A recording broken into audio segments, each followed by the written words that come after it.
Kita lanjutkan lagi yang punya tayangan nih. Suami merawat istri hingga akhirnya sang istri menghembuskan nafas terakhir. Kita lihat tayangannya, silakan.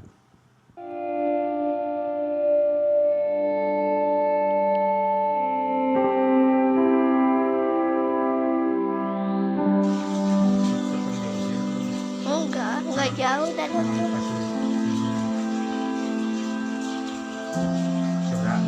satu, dua.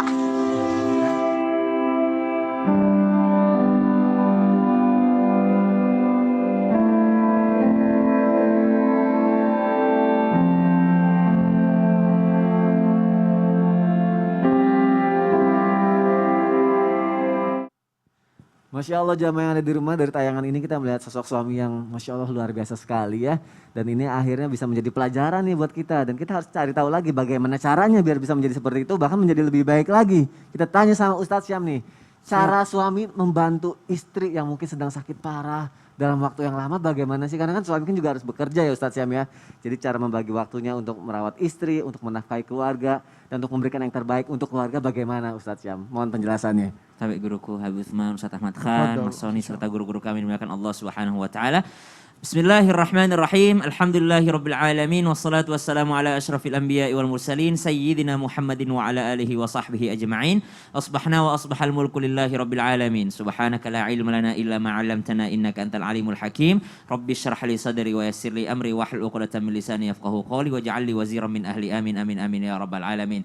Subhanallah, jikalau dikatakan bagaimanakah sosok suami memberikan suatu kepada istrinya, maka diantaranya adalah memberikan perhatian atau memberikan kasih sayang. Bukankah Allah Subhanahu wa taala berfirman dalam surah Ar-Rum ayat 21, ba'da an aqul a'udzu billahi minasyaitonir rajim, wa min ayatihi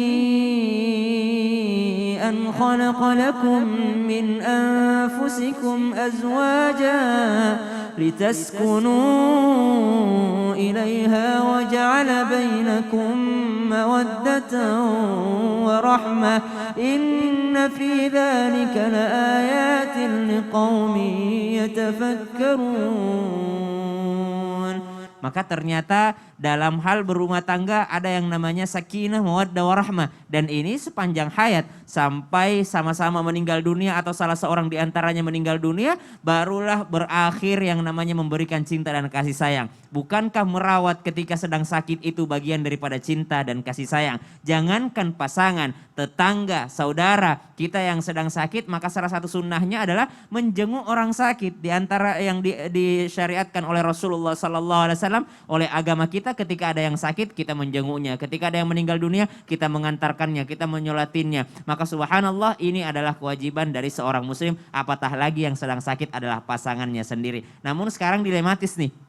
Ada kewajiban mencari nafkah, harus memberi nafkah. Ada juga kewajiban untuk yang namanya merawat istri yang sedang sakit. Yang manakah yang lebih didahulukan? Maka yang dilihat adalah ar-rijalu qawwamuna 'alan nisa'i bima faddalallahu bihi ba'dahum 'ala ba' wa bima anfaqu min amwalihim. Memberikan nafkah itu kewajiban dari Allah Subhanahu wa taala. Namun dilihat prioritasnya yang mana? Yang mana yang sedang sangat membutuhkan waktu pada saat itu. Karena dikatakan juga liyunfiqu dzu sa'atan min sa'ati wa man qudira 'alaihi rizquhu falyunfiqu mimma atahullah. La yukallifullahu nafsan illa ma ataha. Sesuai dengan kesanggupan. Sanggupnya sekarang adalah lagi berada di rumah, bisa kerja di rumah sambil merawat istri, atau mungkin ada yang mungkin dengan sanggup, oh saya Ustaz sanggupnya dengan materi aja. Jadi saya minta tolong kepada siapa untuk merawatnya, lalu saya berikan uang setiap bulannya. Maka itu juga adalah cara memberikan nafkah. Namun perlu diingat, Rasulullah Sallallahu Alaihi Wasallam ketika ibunda Khadijah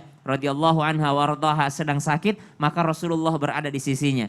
Ketika ibunda Khadijah dalam keadaan sakarat, maka ibunda Khadijah berkata, bagaimana saya lagi harus membantumu, hartaku sudah habis. Maka ketika mau meninggal dunia dikatakan, bahkan kalau aku pun mau meninggal dunia, aku meninggal dunia dan engkau membutuhkan jembatan untuk menyeberang suatu sungai untuk berdakwah, maka ambillah tulang belulangku yang ada di dalam kuburan lalu engkau jadikan jembatan untuk menyeberangi suatu pulau. Subhanallah, lihat bagaimana Rasulullah SAW setia kepada istrinya. Apakah Rasulullah tidak pernah keluar rumah? Tetap juga keluar rumah, namun ternyata tidak melupakan apa yang ada di rumah. Sayangnya biasanya perempuan diuji ketika laki-lakinya miskin. Tapi laki-laki diuji ketika perempuannya sedang sakit. Banyak yang meninggalkan laki-lakinya ketika laki-lakinya sedang jatuh bangkrut. Tapi banyak juga laki-laki yang meninggalkan istrinya ketika istrinya sedang sakit. Karena tidak ada perasaan untuk merawatnya. Padahal itu adalah bagian daripada wa'ashiruhun nabil ma'ruf. Bermuasyarah dengan ma'ruf. Apa itu muasyarah dengan ma'ruf? Menggauli dengan cara yang ma'ruf. Ma'ruf sesuatu yang sudah dipahami pada tempat tersebut. Pada lokasi tersebut. Pada wilayah tersebut. Maka merawatnya bukankah itu pahala yang akan didapatkan dari Allah Subhanahu wa ta'ala. Dan bernilai ibadah ketika seseorang merawat orang yang sedang sakit. Jangankan istri, orang lain saja kita mendapat pahala. Apatah lagi seorang istri. Jadi kalau ditanya yang mana yang lebih penting, mencari nafkah atau merawat istri, maka dua-duanya adalah hal yang penting dan wajib, maka dilihat prioritasnya saja. Wallahu taala a'lam. Masya Allah, berarti di sini sosok laki-laki itu harus pintar dan pengertian melihat kondisinya ya Ustaz ya. Betul. Kalaupun harus menitipkan kepada orang lain, cari yang mahramnya istri. Ya. Ya. Baik, Masya Allah. Terima Siap. kasih Ustaz Syam untuk penjelasannya. Kalau tadi Ustaz Syam menjelaskan bagaimana cara membagi waktu mengenai mencari nafkah dan juga merawat istri yang lagi sakit. Kalau nih Ustaz Syam, cara menolong istri yang sudah bertahun-tahun berumah tangga tapi belum dikasih keturunan. Karena kan kadang suka beban apa ya, mental psikisnya juga ya jadi omongan keluarga dan orang-orang. Jangankan istri, suaminya pun kena jadi. Nah, Jadi dua-duanya kena mental gitu ya. Iya. Pengalaman ini.